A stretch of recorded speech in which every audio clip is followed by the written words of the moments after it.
আমি আজকে তিনটি আসন দেখাবো, যে আসন তিনটি করলে আমাদের কোমর ব্যথা ব্যাক পেন থেকে আরাম হবে, রেগুলার প্র্যাকটিস করলে সেরে যাবে। এর আগে আমি আরো আসন কোমর ব্যথার জন্য দেখিয়েছি। তার মধ্যে যে তিনটি আসন সব থেকে সোজা বা ইজি বা লাভ এবং লাভকারী, সেই তিনটি আসন আজকে দেখাবো। এই তিনটি আসন খুব সহজেই আমরা মেঝেতে, ম্যাটের উপরে বা খাটে শুয়ে করতে পারি। আর আর এই আসন তিনটি করলে আমাদের যাদের লুম্বার স্পন্ডোলিসিসের জন্য বা পেটে অনেক সময় গ্যাসজনিত কারণেও কোমরে ব্যথা হয়ে থাকে, এই কোমর ব্যথা থেকে আরাম হবে। রেগুলার প্র্যাকটিস করলে ব্যথা সেরে যাবে। এর জন্য আমাদের এরকম চিত হয়ে প্রথমে শুয়ে পড়তে হবে।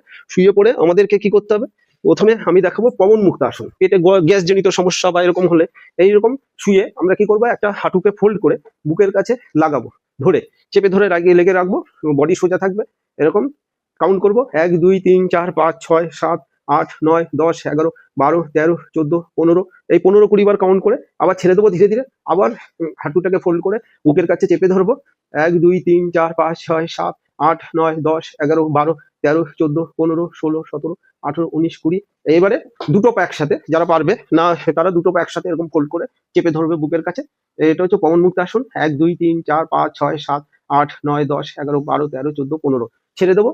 এবারে এই আসনটা একবার করলাম, 3 4 বার করতে হবে। তারপরে আমরা এরকম উপর হয়ে শুবো। শুয়ে আমরা কি করব, এবারে দেখাবো অর্ধশালবাসন।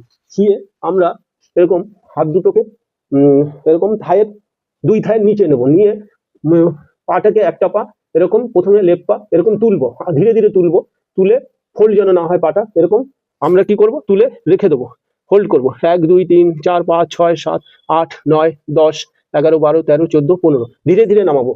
আবার অন্য পাটাকে, এটা অর্ধশালবাসন, তুলবো, তুলে স্টে করবো। 1 2 3 4 5 6 7 8 9 10 11 12 13 14 15, ধীরে ধীরে নামাবো। একবার গেল, 3 4 বার করতে হবে। এবারে দেখাবো এই অর্ধশালবাসনের অপোজিট আসন হলো ভুজঙ্গাসন। ভুজঙ্গাসন করার জন্য আমাদেরকে হাত দুটোকে বুকের কাছে নিতে হবে, পা দুটো জোড়া করে মেঝের সাথেই থাকবে, কোমর থেকে বডিটাকে তুলতে হবে, ধীরে ধীরে তুলে এরকম রাখতে হবে সাপের ফনার নেয়। ওই জন্য এটির নাম ভুজঙ্গাসন। 1 2 3 4 5 6 7 8 9 10 11 12 13 14 15, এবারে ধীরে ধীরে নামাতে হবে। এই একবার গেল, এরকম 3 4 বার করতে হবে। এই তিনটি আসন করলে আমাদের কোমর ব্যথা থেকে আরাম হবে। রেগুলার প্র্যাকটিস করলে কোমর ব্যথা সেরে যাবে। যাদের কোমরে ব্যথা হয়নি তারাও করতে পারবে, তাহলে তাদের কোমরের ব্যথা শুরু হবে না। নমস্কার।